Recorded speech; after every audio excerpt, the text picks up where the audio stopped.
Bon matin et bienvenue dans ce premier épisode de la série de combats tactiques. Aujourd'hui, ce que je pensais faire, c'était juste un petit overview rapide de tout le projet, puis voir dans le fond ce qu'on va faire pendant tout au long de la série.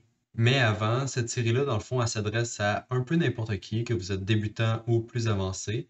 Au tout début, je vais expliquer plus en détail, fait que ça va commencer plus doucement. Mais au fur et à mesure que les épisodes vont avancer, on va accélérer, là, parce qu'on a beaucoup de contenu à voir. Donc, on va accélérer la cadence au fur et à mesure que le projet avance. Donc, c'est parti. On va ouvrir la map de debug. Et ici, on peut voir, dans le fond, ma grid de base. On peut voir qu'il y a beaucoup de choses ici, mais on va commencer complètement à zéro, puis on va se rendre jusque-là ensemble. Dans le premier onglet de caméra, on peut voir certaines options pour contrôler notre caméra. Donc, dans le fond, ma caméra, je peux la déplacer d'avant en arrière, de gauche à droite. Je peux zoom out, zoom in, et je peux même tourner. Comme ça, on peut voir les units qui se cachent en arrière de certains obstacles, s'il y en a. Ensuite, il y a la grid. Donc, pour l'instant, je vais juste cacher mon environnement et je vais juste avoir une grille de base pour vous montrer. Donc, on va commencer avec une grille très simple comme ça, aucun environnement. Dans le fond, on va pouvoir choisir entre une grille carrée, hexagone ou triangle. Dans le fond, on va avoir les trois. Et pour chacune de ces grilles-là, dans le fond, on peut choisir la grosseur de la grille, la grosseur de chaque case de cette grille-là, dans toutes les dimensions possibles, ainsi que la position. Donc, on peut placer la grille où on veut dans notre monde. Ensuite, on va voir comment modifier notre grille. Donc, je vais juste activer ça pour l'instant. Donc, ce que je peux faire, c'est comme ajuster la hauteur des cases, les monter, les descendre. Je peux aussi en ajouter, en enlever. Comme ça, on peut avoir plus de cases ici si on veut, moins de cases ici et là. On a certains tile types qu'on peut changer. Donc, des cases qui coûtent plus cher, le double, le triple. Des cases pour les unités volantes seulement. Et c'est que des obstacles, que dans le fond, ça va tout bloquer au complet. Ensuite, la prochaine étape, ça va être de générer cette grille-là basée sur notre environnement. Donc, si je montre le level de Square ici, oups, je vais cacher ça pour l'instant. Donc, on peut voir que la grille s'adapte à l'environnement.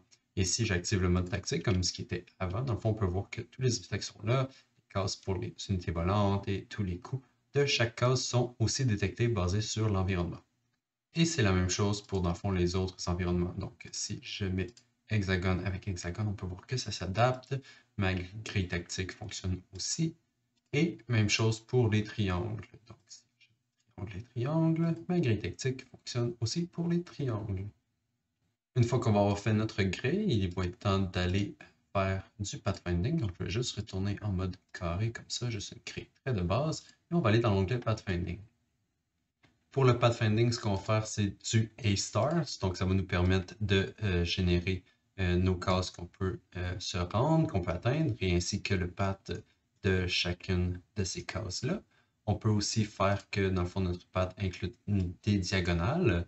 Donc, comme ça, ici, on peut voir que si j'utilise les diagonales, je peux me rendre beaucoup plus loin que si je n'utilise pas les diagonales. Évidemment, notre pad va être capable de contourner les obstacles. Donc, je vais juste retourner ici, activer la grille tactique. Et je vais rajouter des obstacles. Donc, on va dire ces cases-là ici, c'est tous des obstacles, comme ça.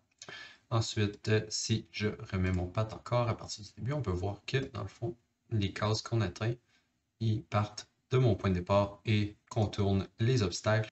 Donc, on peut voir que le pad fonctionne très bien, même avec des obstacles. Ensuite, une fois qu'on est capable de faire un path comme ça, la prochaine étape, ça va être d'ajouter des units sur notre grille et de les faire se promener en suivant le path de la même façon. Donc, les units aussi peuvent contourner les obstacles et se déplacer sur la grille. Une fois que la grille et le pathfinding vont être faits, nous allons passer aux spells. Donc, je vais juste régénérer ma grille comme ça et ensuite, on va aller voir les spells. Donc, pour les spells, j'ai des patterns de base qu'on va pouvoir utiliser. Donc, j'ai le diamond, qu'on peut ajuster la range. J'ai aussi le square, la star, des lignes, des diagonales et tout, ici, comme ça. Et bien sûr, on peut ajouter tous les patterns qu'on veut, là, et on peut modifier la range comme on veut, là. Ça varie très facilement. Et j'ai aussi quelques spells de base pour nos exemples. Donc, que j'ai des swords ici qui marchent très bien, que je peux lancer ça. Même chose pour des flèches. Et d'autres flèches ici. Des healing. Un peu de vent comme ça. Des slime balls. Et d'autres choses. On peut aussi voir que, dans le fond, chaque spell a leur dommage, leur attaque, leur range, leur coût, le pourcentage de chance de crit, si c'est du healing aussi, s'il requiert le line of sight, ainsi que d'autres paramètres qui peuvent nous être utiles pour designer notre jeu. Une fois que nous avons tous ces blocs-là, on va pouvoir passer à l'onglet combat pour faire notre logique de combat tour par tour. Donc, juste ici, pour exemple, je vais me rajouter un warrior pour unit pour moi et je vais me mettre un poulet comme AI qui va être mon ennemi. Donc, si je commence le combat comme ça, on peut voir que c'est mon tour et mon ennemi, c'est le poulet ici. Pour ce qui est du AI, c'est quelque chose de très simple. Dans le fond, c'est juste se déplacer, attaquer, se sauver, des comportements de base comme ça, mais ça va être suffisant pour l'instant, je crois. Donc, si je me déplace ici, je décide d'attaquer le poulet. Ensuite, je peux passer mon tour. Le poulet va, dans ce cas-là, va se donner des mouvements points, m'attaquer et il va se sauver. Et maintenant, c'est de retour à mon tour, donc je peux me déplacer, je peux essayer d'attaquer, même si je ne me rends pas parce que le poulet est vraiment trop loin et je peux encore passer mon tour et voir ce que le AI va faire. Il se sauve encore, pas très intéressant. Mais bref, donc c'est ça, on peut faire notre combat comme ça, et une fois qu'on a terminé, ben, on peut facilement retourner à la grille.